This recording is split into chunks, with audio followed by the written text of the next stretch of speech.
Bonjour à toutes et à tous et bienvenue dans cette nouvelle émission du Rendez-vous des Futurs. Alors une émission tout à fait particulière puisqu'elle s'inscrit dans le cadre du Festival du Rendez-vous des Futurs, un festival qui est réalisé en mai 2021, peut-être que nous sommes en 2024 au moment où vous regardez cette émission, et bien voilà, cette émission a été réalisée le 6 mai 2021. Et nous sommes à la fin de ce festival, donc il y aura peut-être quelques poches sous les yeux, c'est tout à fait normal. Mais on est porté par cet enthousiasme propre à tout festival et cet enthousiasme de tous les talents conjugués menés et emmenés par les coproducteurs de ce projet lancé en juin 2010 et avec plus de 160 émissions maintenant. Nous ouvrons la 161e émission depuis juin 2010. Merci beaucoup aux équipages de JD Carré, merci vraiment. Merci aux équipages de Triple C, merci beaucoup aux équipages également du Cube. Merci à tous pour cette mobilisation incroyable pour chaque émission depuis juin 2010. Nous sommes donc dans ce format spécial, nous sommes diffusés sur les plateformes vidéo que vous voulez, nous sommes sur les plateformes audio aussi et vous pouvez également réagir sur chaque plateforme où vous êtes, commenter, poser des questions, je les reçois là, et puis avanti. Nils Osmanov, je ne vous le présente plus, mais je peux au moins vous dire qu'il est là. Bonjour Nils. Bonjour Éloi. Alors Nils, aujourd'hui nous avons un sacré thème, des effondrements aux renaissances.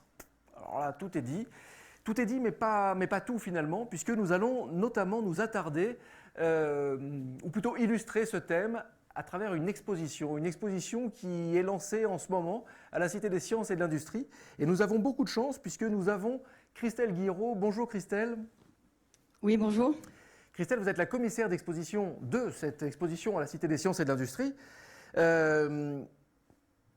Qu'est-ce que ça, c'est une vieille question que je pose depuis longtemps. La question à un enfant de 7 ans. Qu'est-ce que vous répondez à un enfant de 7 ans quand il vous demande ce que vous faites dans la vie ? Je lui dis que je réfléchis à concevoir et fabriquer des expositions. Et c'est quoi une exposition ? Ah, c'est quoi une exposition ? C'est un lieu particulier où on va évoquer un contenu. Et particulier, pourquoi ? Parce qu'en fait, pour moi, c'est un endroit où il faut toucher les visiteurs dans leur sensibilité en fait. Donc en tant que concepteur, il faut arriver à se détacher à un moment donné de l'envie de donner toujours plus de contenu et d'être toujours plus exhaustif parce que évidemment quand on conçoit l'expo, c'est le travail qu'on fait, on va loin dans les contenus. Et après, il faut être capable de revoir, entre guillemets à la baisse, en tout cas de choisir les choses essentielles et la façon dont on va les présenter pour que les gens soient touchés en fait. Parce que sinon, il vaut mieux écrire un livre, il vaut mieux, je sais pas moi, dessiner une BD, faire un film, etc., où les gens seront dans la longueur. Là, c'est une expérience qui est relativement courte pour les visiteurs parce qu'ils passent à peu près en moyenne 3/4 d'heure dans nos expositions. Alors, il y en a qui le font en une demi-heure, il y en a qui le font en 4 heures. On a tous les visiteurs. Mais en général, c'est une expérience relativement courte et qui doit en fait impacter les émotions de nos visiteurs pour qu'ensuite, à mon avis, c'est ce que je pense réellement, ils aient envie d'aller plus loin dans le sujet qu'on leur a présenté. Merci Christelle.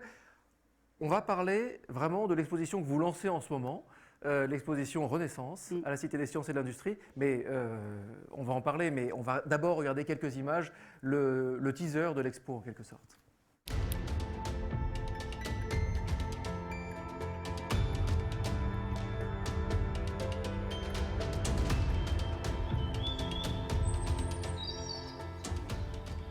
Nous ne sommes jamais vraiment descendus des arbres. Notre esprit est encore un petit peu là-haut. Couvre-feu dans 10 minutes. Regagnez vos logements. On a 2 petites bouteilles de gaz, de la farine. Camille a négocié des légumes contre du sucre. Super, on va aller loin avec ça. Oh Aurélie, ça va s'arranger. Tu te donnes pas trop mal au cœur? Je n'avais pas mal au cœur. Tu te sens bien? Ça bouge pas trop? L'ombre des arbres plantés tout le long des rues et sur les immeubles, les cascades et les rigoles qui nous entouraient, tout était pensé pour rendre la chaleur supportable. Alors la résilience va permettre de créer des ressources immatérielles comme la coopération, la confiance, la solidarité.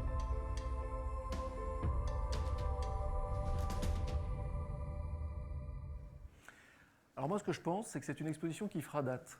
Parce qu'il n'y en a pas beaucoup qui ont eu le culot, comme la Cité des Sciences et de l'Industrie, de se lancer sur un sujet aussi vaste déjà à traiter, et puis aussi clivant, on est toujours dans l'évitement de tous les clichés.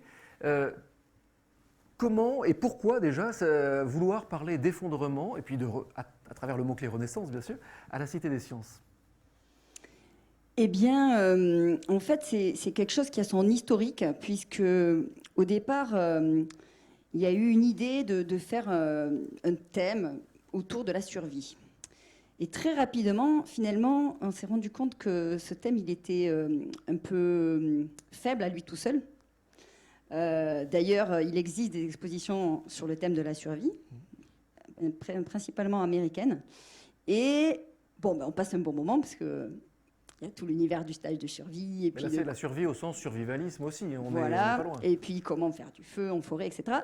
Mais bon, évidemment, quand moi je suis arrivée sur le projet, je me suis dit, mais il faut absolument élever cet imaginaire de la survie parce qu'en plus, il n'est pas forcément négatif. Et donc, aller ailleurs. Et après, effectivement, j'ai travaillé sur l'exposition Bio-Inspirée, elle s'appelle, juste avant à la Cité des Sciences et de l'Industrie. Donc, j'ai eu une réflexion très forte sur la place de l'homme dans ces environnements. J'ai évidemment lu des sujets, des articles sur les thèmes des effondrements qui sont en exponentiel eux aussi. Je crois que ça a augmenté de 600% en 2 ans et demi. La thématique de l'effondrement dans la presse en général, tout confondu. Donc c'est vraiment un truc dément, donc ça nous rattrape en fait ce sujet. Et pour moi, donc, quand je suis arrivée sur ce projet, j'ai tout de suite voulu parler pas tellement du survivalisme ou du stage de survie, mais plutôt de l'imaginaire qu'on déploie à travers ce stage de survie et évidemment ensuite amener ces imaginaires ailleurs que sur celui du stage de survie. Donc finalement, on est allé explorer, on est allé vers ce sujet un peu, comme vous dites, dangereux, ou en tout cas périlleux des effondrements, pour pouvoir vraiment avoir la matière et aller expliquer qu'est-ce qui se passe quand on part dans ces imaginaires apocalyptiques, et puis pouvoir, bien sûr, objectif ultime de notre exposition, réinséminer un peu les imaginaires et proposer des imaginaires nouveaux, qui sont indispensables à notre société aujourd'hui pour engager un changement face à nos enjeux environnementaux et sociétaux. Et voilà. Et donc, on va déployer comme ça, au cours de notre exposition, 3 imaginaires. À travers toute une série de partis pris. Donc, effectivement, les 3 imaginaires, 3 dates clés. 2025, 2023, 2029 et 2045. Alors, pourquoi d'abord ces dates clés? Très intéressant. Alors, l'imaginaire du stage de survie, en fait, c'est un imaginaire très contemporain, un imaginaire collectif très contemporain. Donc, on a voulu le mettre dans le futur, mais très proche. Donc, en fait, c'est la première date après la fin de l'exposition, qui terminera en mars 2022. Et donc, voilà, c'est vraiment cet imaginaire qui est là aujourd'hui. Pourquoi? Parce qu'il y a un très grand engouement aujourd'hui pour les stages de survie. Évidemment, ce sont les personnes urbaines qui sont plus concernées par ça que des personnes qui vivent plus en campagne ou en nature. En tout cas, il y a un vrai désir d'aller retourner un peu, si je peux dire ça, si je peux employer le mot de retourner, en tout cas de se remettre au centre d'un environnement plus naturel que celui de la ville. Donc pour nous, c'était tout de suite ici, donc 2023. Dans une sorte de... On projette le visiteur avec cette petite histoire. J'ai un peu peur. Après la crise du coronavirus, c'est un peu... ça nous a rattrapés. Est-ce qu'il pourrait se passer autre chose? Ça me fait peur. Je vais me préparer. Je m'inscris à un stage de survie pour 2 jours et 2 nuits. Et alors ça, c'est un imaginaire qu'on a écrit. Mais en fait, il n'est pas très éloigné de ce qui se passe dans la tête des gens. Parce que les gens... Quand ils pensent à cette survie en forêt, ils ne sont pas forcément en train de se dire « je vais aller vivre en forêt si jamais il se passait quelque chose ». Ils ne pensent pas forcément un cataclysme, un effondrement, mais en tout cas, ils ont ce désir de se préparer à quelque chose. Donc voilà, c'est cet imaginaire-là, et il est très présent. Ensuite, nous avons déployé un imaginaire qui s'appelle 2029, un effondrement. Donc là, on est allé exprès, on a poussé le trait très fort vers un univers assez dramatique, voire même, entre guillemets, un peu apocalyptique. En tout cas, un effondrement majeur de notre société, avec un cocktail de causes à la fois politiques, à la fois nos accès aux ressources, nos accès aux médicaments, à l'alimentation. Donc c'est quelque chose d'assez fort, évidemment. Et là, au départ, en tant que concepteur, on avait placé cet effondrement assez lointain. Un peu plus tard. Un peu plus tard, Au moins au-delà de 2030. Ouais, exactement. On était autour de 2045-2050. Et puis quand on finissait quasiment le scénario de ce film, hop, on a été confinés, tous à la maison. Et là, c'était assez étrange parce qu'il y a certains points du film, comme un couvre-feu, l'armée dans la rue, enfin, certains points qui étaient exactement les mêmes. Donc ça nous rattrapait. Et puis ensuite, ben voilà, on était confinés, on a tous commencé à réfléchir à cet état de confinement. Et évidemment, on s'est dit, en fait, cette date de notre effondrement qui est totalement imaginaire, parce qu'en plus, a priori, il n'y aura pas vraiment jamais, on en est assez sûr, d'effondrement global de ce type. En tout cas, on a eu envie de le ramener dans la vingtaine, dans 2029, donc on l'a mis juste à la fin, pour toucher les gens un peu plus, pour qu'ils soient encore plus piqués dans leurs émotions, en se disant « Ouh là là, ça pourrait arriver » et dans pas si longtemps en fait. Donc voilà, vraiment, et on en a parlé en comité scientifique avec nos experts, c'était quelque chose de décidé ensemble. Et puis pour la dernière fiction, qui s'appelle 2045, un renouveau, donc là, on est dans un imaginaire souhaitable, post-croissant, où on déploie en fait des personnages qui vivent dans la ville de Besançon. Et cette ville, en fait, est complètement différente de celle qu'on connaît aujourd'hui, Besançon ou une autre d'ailleurs, mais en tout cas, un rapport aux ressources, à l'énergie, au transport, au vivre ensemble, à la gouvernance, à l'alimentation, extrêmement différent de ce qu'on connaît, et à la fois des êtres vivants qui vivent comme nous, entre guillemets, qui se disputent, qui s'aiment, qui sont pas d'accord. Voilà. Et pourquoi vous avez choisi Besançon sur Vesoul, par exemple? Besançon, alors totalement au hasard. Au départ, on s'était dit Châteauroux, parce qu'il y en a plein partout. Et en fait, c'est venu totalement un peu par hasard, parce qu'on s'est dit qu'on voulait montrer qu'il faisait très chaud à Besançon, sans vraiment le dire d'ailleurs, mais tel quel, parce que dans la fiction, on peut l'évoquer autrement. Donc on s'est dit, on va avoir plein de cigales à Besançon, et en fait, c'est pas mal, parce que les cigales à Besançon, d'habitude, elles y sont pas. Donc voilà, c'était un petit... C'est le climat de Séville qui vient à Bordeaux, le climat de Bordeaux qui vient Exactement, à Besançon. donc ça a été Besançon. Vous avez par dit hasard. quand même, Et donc pour finir, donc, Oui. finalement, cette fiction-là aussi, au départ, on l'avait mis en 2075, et on l'a carrément ramenée beaucoup plus proche de nous, parce qu'en fait, si on veut raconter cet imaginaire positif, cette utopie à laquelle il faut qu'on accède tous, eh ben, il faut qu'elle soit plus plausible. Oui, ça peut se passer si on se met à l'action tous assez rapidement. Oui, il faut arriver à faire ce virage, ce changement de paradigme. Donc effectivement, oui, 2045. l'horizon positif, oui, il doit s'inscrire dans une réalité dans laquelle on peut se projeter là, maintenant. Exactement. Et d'ailleurs, on a fait des sessions de travail avec une auteure, qui nous a permis de... C'était la fiction la plus dure à écrire, en fait. C'est beaucoup plus facile d'imaginer quelque chose de dramatique que quelque chose de construit et positif. Bref, en tout cas, quand on s'est projeté comme ça dans cette fiction, il fallait que nous-mêmes soyons vivants, nous-mêmes concepteurs. Et donc 2045, on est un peu vieux, mais encore vivants, alors que quand c'était en 2080, on était morts et on n'avait pas trop... Je sais pas, il y avait quelque chose aussi comme ça du domaine de l'émotion, même pour nous-mêmes. Et ça revient effectivement à toute cette nécessité d'avoir des horizons, mais des horizons relativement réalistes et en même temps joyeux. Donc, est-ce que c'est jusqu'où va la lucidité? Vous avez quand même dit quelque chose, et là je parle de lucidité. 2029, on est assez sûr qu'il n'y aura pas d'effondrement de ce type. C'est là ce que vous venez de dire. Oui. On était sûr que jamais une petite bactérie allait nous dévorer tout cru pendant on ne sait pas combien de temps. Oui et non, parce que les pandémies, c'est pas nouveau. Il y en a eu beaucoup dans l'histoire de l'humanité. Donc, on est surtout, je pense, aujourd'hui, dans notre société occidentale, un peu éloigné de ces choses-là, parce qu'on se sent un peu puissant et protégé. Et puis, quand ça nous arrive, d'un coup, on se dit « Ah ben mince !» Donc, pour la pandémie, je pense qu'un épidémiologiste ou... Voilà, quelqu'un qui travaille sur l'histoire des zoonoses vous dira qu'en fait, c'est très courant. Et la peste, le sida, c'est des histoires de l'histoire de l'humanité assez dramatiques. Oui, c'est la réaction qui n'a pas été très courante finalement, la raison qu'on a eue. Oui, c'est vrai, exactement. Après, on réagit comme on peut toujours. Mais oui, en fait, un effondrement global, la chose qu'il faut savoir dans les effondrements, c'est que, en fait, on n'est pas... Un effondrement global, ça fait partie de l'imaginaire. C'est quelque chose, on va aller ramener plein de choses pour que ce soit très dramatique. Et c'est toujours lié aussi, il faut savoir que c'est toujours très égocentré, parce qu'en fait, on imagine notre propre effondrement. Donc l'histoire qu'on raconte dans cette fiction, elle est complètement assumée comme étant occidocentrée. Et ça ne serait pas du tout la même histoire qu'on raconterait, je ne sais pas moi, à une population africaine ou indienne ou amazonienne, j'en sais rien. Ou si on parlait de l'effondrement des autres espèces. Ou si on parlait bien sûr des effondrements des autres espèces.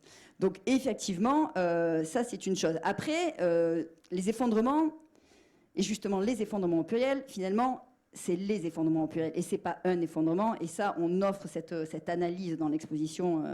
On parlera peut-être un peu de la construction de l'exposition après, mais effectivement, un effondrement, c'est quelque chose qui est complètement dans notre tête et qui est lié à nous. Et en fait, qu'est-ce qui se passe dans notre planète Terre et avec les humains qui vivent dessus, c'est qu'il y a des effondrements. Et il y a des effondrements réels qui sont déjà là.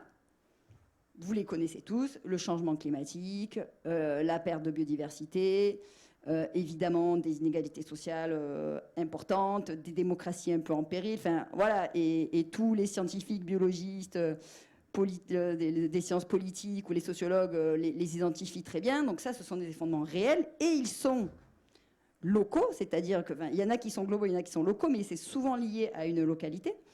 Et puis, il y a des effondrements imaginaires.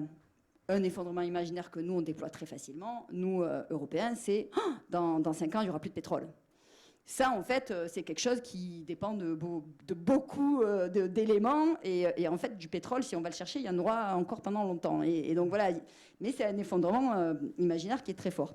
Et donc, du coup, quand on fait un cocktail comme ça de choses qui se passent, on peut créer cet effondrement global imaginaire. Mais dans la réalité, ce sont des choses qui vont aussi s'ajouter les unes aux autres. Par exemple, je donne souvent l'exemple très récent en fait, du Texas. Bon, le Texas, comme tout le monde, ils sont aux États-Unis, ils font face à la pandémie. Et puis, ils ont eu un épisode climatique assez incroyable où ils ont eu de la neige et du gel pendant plusieurs semaines. Et ça, c'était pas prévu. Donc là, il y a 2 causes qui se sont associées et qui ont provoqué quand même une situation pas banale. Et voilà. Et après, c'est ce qui se passe dans divers endroits. Bon, on a la situation de l'Inde qui fait face au Covid, qui est assez démente aussi. Et on va comme ça. Et puis après, il y a des rapports, en fait, entre la localité et la globalité. Évidemment, la pandémie en est un, puisque c'est la Terre entière qui est concernée par la pandémie. Niels, vous n'hésitez pas, bien sûr, à rebondir si vous le souhaitez. Moi, je voulais juste aborder, et après on poursuivra, je voulais juste aborder justement l'autre parti pris, c'est une sorte de visite de l'exposition en même temps.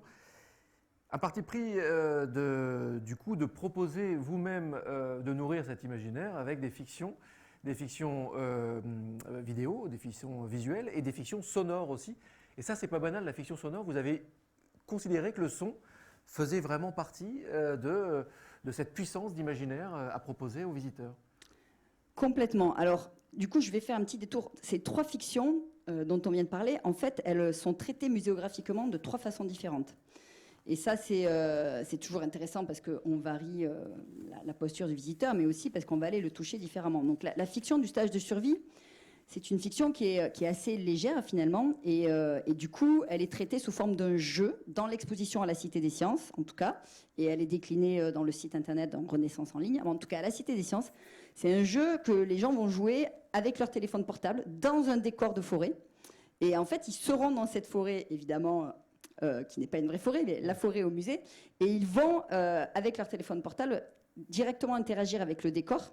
Et un personnage virtuel avec leur téléphone, qui est l'instructeur de survie, qui va les guider. Donc il y a une vraie plongée dans une expérience très personnelle, parce que c'est un gameplay qui est très diversifié, donc je crois que pas une seule personne va faire le même jeu. Donc ça, c'est très actif, on se déplace, on est avec notre corps dans l'espace, et on a ce dialogue avec ce personnage virtuel, on est nous-mêmes dans la peau de quelqu'un, enfin voilà, c'est assez léger, et à la fois, on va déjà commencer à distiller des petites informations intéressantes qui vont nous permettre ensuite d'analyser. La fiction 2029, Un effondrement, est un film de fiction dans lequel on propose aux visiteurs en fait, de faire des choix de scénario. Donc il va être complètement en empathie avec les personnages du film et par 2 fois, il va pouvoir choisir la suite de l'action. Et ça nous paraissait très important parce qu'évidemment, on le touche encore plus dans ses émotions. Donc, il est encore plus aux prises de cette histoire. Et ça lui permet en fait de prendre des décisions, de prendre parti, de réaliser à quel point il est touché ou pas par une décision de valeur, par exemple, morale, ou même dans l'exposition, en fait, on a imaginé un petit dispositif assez simple, mais au lieu de donner à chaque visiteur assis dans la salle de cinéma un bouton pour voter, en fait, il n'y aura que quelques boutons dans la salle, 5 pour environ 30 personnes.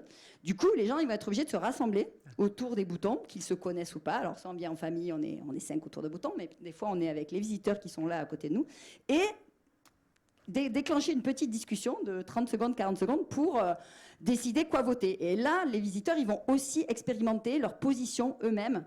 Est-ce que je suis leader? Est-ce que je suis suiveur? Comment je me sens dans ce groupe qui doit prendre une décision dans l'urgence? C'est quelque chose qui peut être vécu dans une situation réelle. Voilà, donc on a voulu vraiment amorcer cette expérimentation de l'émotion et de la prise de décision. Et pour répondre, Éloi, à votre question, la dernière fiction est sonore. Et ça, c'est une vraie innovation dans une exposition que d'utiliser le son pendant presque 25 minutes pour raconter une histoire.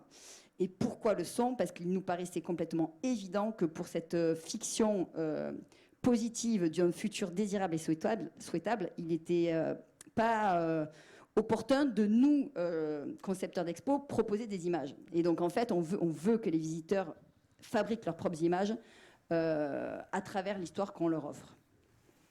Nils Agiosmanov, un petit rebond. Alors, Nils ne connaissait pas, il connaissait un peu le sujet, mais il ne connaissait pas l'expo, n'est-ce pas? Donc là, c'est une découverte et c'est du rebond à chaud. Moi, j'ai deux questions, alors peut-être très naïves, hein, mais la première, c'est quand vous avez conçu cette exposition, je dirais presque à la genèse du projet, sur cette idée du collapse. En fait, ici, pendant tout le festival, mais je crois que c'est ce qu'on entend partout, on voit que nos imaginaires sont pris dans un étau actuellement, qui est celui du collapse et du transhumanisme, pour faire très court. Hein.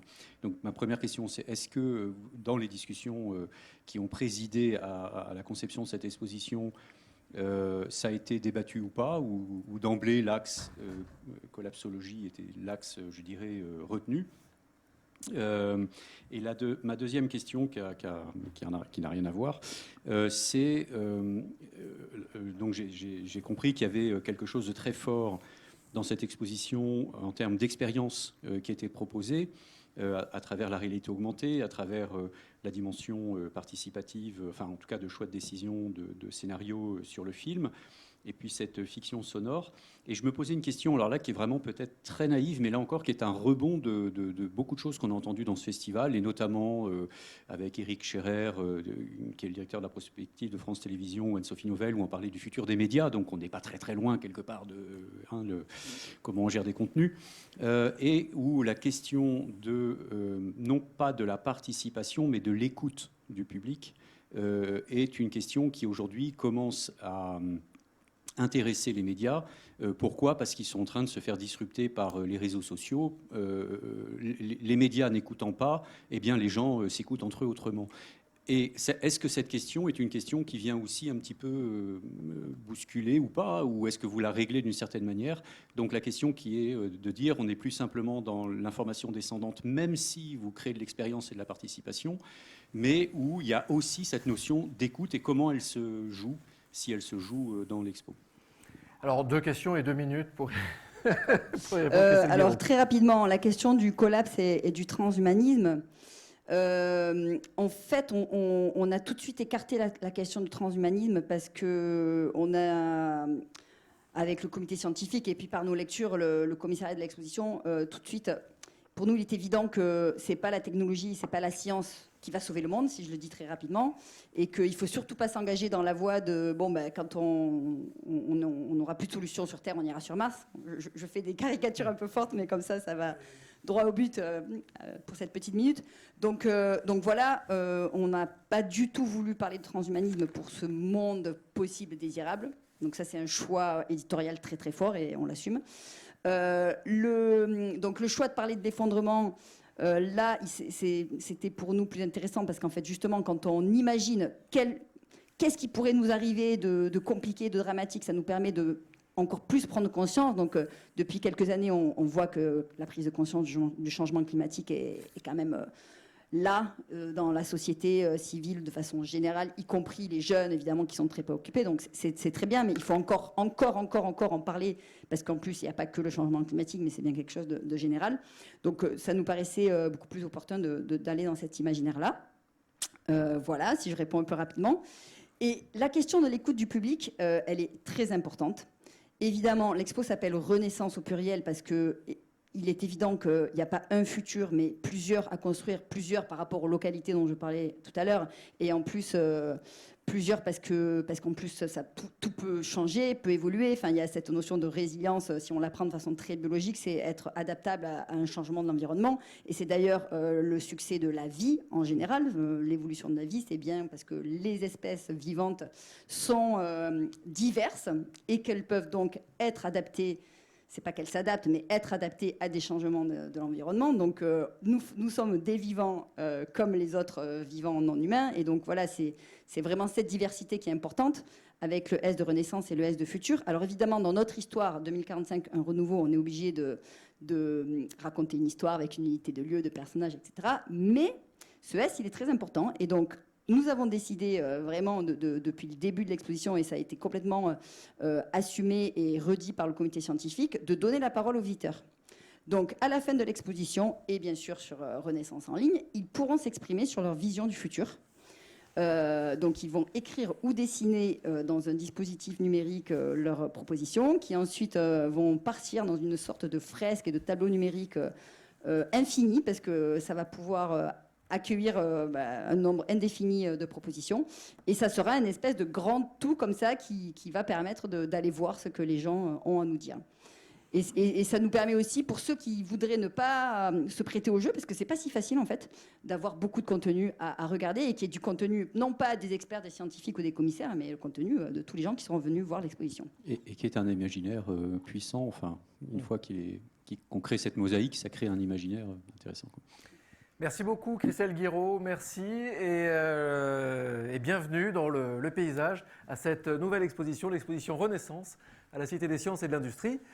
Merci, puis à bientôt pour une prochaine exposition. Merci Nils Osmanov et merci à toutes les équipes, tous les talents conjugués qui se sont mobilisés autour de cette émission, les talents de JD Carré, les talents de Triple C, les talents du Cube. Vous pourrez retrouver évidemment cette émission à voir et à revoir en vidéo, à entendre et à réentendre sur les plateformes de podcast audio. Et puis, si l'envie vous prend, tant mieux. Aimez, commentez et ensemble, partageons le changement.